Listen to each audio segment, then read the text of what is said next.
So this is how people should be thinking about Bitcoin right now. Because the beautiful thing about Bitcoin is that you really can't lose. You can't.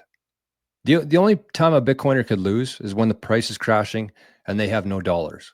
But when you think about it this way, the Bitcoin price goes up, your net worth increases. As a Bitcoiner, your net worth goes up, and the purchasing power of the assets that you have, Bitcoin, also buys you more. So that's obviously a win. On the flip side, when Bitcoin is crashing, whatever value you add to the world, you get more real currency in exchange for that.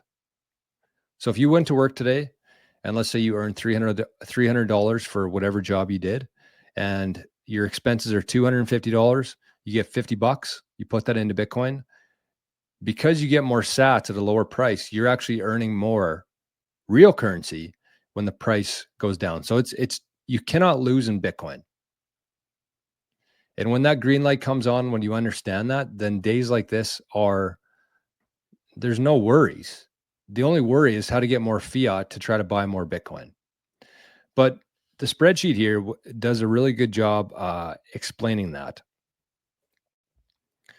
So you can see here that if you had $1,000 kicking around, this is the difference between the Bitcoin price. This is the only thing that you should be concerned about, is how many sats you're getting in exchange for your dollars. So you got $1,000. The price today, $75,000. You're going to get 1.3 million sats for that. 1.3 million sats. That same $1,000 with the price being at $100,000 gets you 1 million sats. So 333,000 sats less you get when the price goes up. And when the price goes to our all-time high, I think it was about $115,000, you get 869,565 sats. So the difference there between today and the all-time high is 463,768 sats. That's for $1,000 purchase. That's not like $100,000 you're putting everything you have into Bitcoin. That's $1,000 purchase of Bitcoin. That's how many sats, the variance there in sats.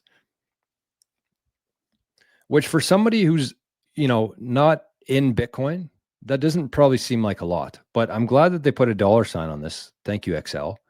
Because when you think about it this way, in 10, 20, 30 years, whenever it happens, whenever one sat is equal to $1, you're going to have $463,000 worth of purchasing power in that variance there, in that spread between $75,000 Bitcoin and $115,000 Bitcoin. That is absolutely massive. You bought those. I mean, the further you look down the road, the crazier this gets. But just realistically, just pretend that one day, if you agree with me here, that one day one sat is equal to $1, then that difference in price from the all-time high to today, how many more sats that gets you is going to be $463,000 worth of purchasing power. That is absolutely massive on $1,000 Bitcoin purchase.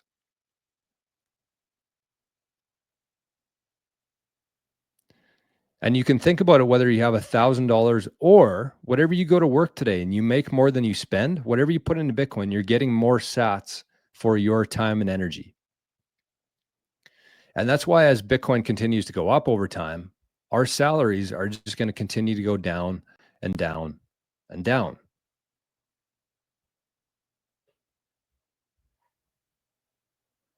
Does that make sense? Because, yeah, I think that makes sense. But that's how you have to look at it. You have to look at this thing like a buyer, not a seller. We were trained to think like sellers, where you buy low and sell high, whereas this is completely different. This is like a farmer accumulating farmland.